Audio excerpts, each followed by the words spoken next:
नमस्कार, मोर ना क्षीरत Kumar Patel CBBO SOA Bhubaneswar एवं livelihood alternative Bhubaneswar implementing agency द्वारा परिचालित Saruddhi fat farmer producer company limited Sundargarh Sadar block रे मु सीओ भावे कार्य करुछि।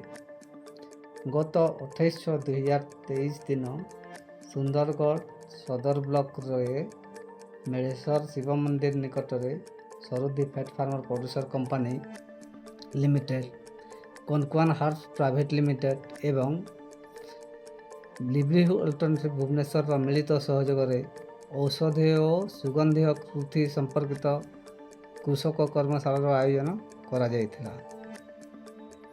कनकुआन herbs CEO Rupali Dutta Pattnaik KVK Sundargarh रो मूर्तिका वैज्ञानिक मनोज कुमार जेना उक्त कर्मशाला रे जोग देइथिले। 5टी ग्राम पंचायत रो कृषक एवं एसएचजी रो महिला चाषी माने योगदान करथिले। एफएसी रो बीओडी सभ्य मध्य उक्त कर्मशाला रे उपस्थित थिले। कनकुआन हार्ब्स रो सीओ रूपाली दत्त पट्टनायक वर्तमान कृषि एवं कृषकर स्थिति उपरे आलोकपात करी कहिथिले, आमे धान पनीपरिबा तथा अन्य फसल चाष करी केते परिमाण रे वर्तमान लाभ पाई पारुछु ताहा उपस्थित चाषी माननको निजे तर्जमा करबा को कहिथिले एवं कहिथिले आमे उक्त फसल रे अधिकांश रे अधिक भाव खर्च करूछु आ अधिक परिश्रम करी अनेक समय रे क्षति रे पड़ुछु। उत्पादित द्रव्य को उपयुक्त मूल्य रे बजार सुविधा नथिबारु बिक्री करी मध्य पारुना। एणु आमको आम कृषि प्रणाली बा चाष प्रणाली बा आम फसल रे किछि परिवर्तन करबा को पड़िबो जहाँ आम आर्थिक विकास रे सहाय्य करिवो।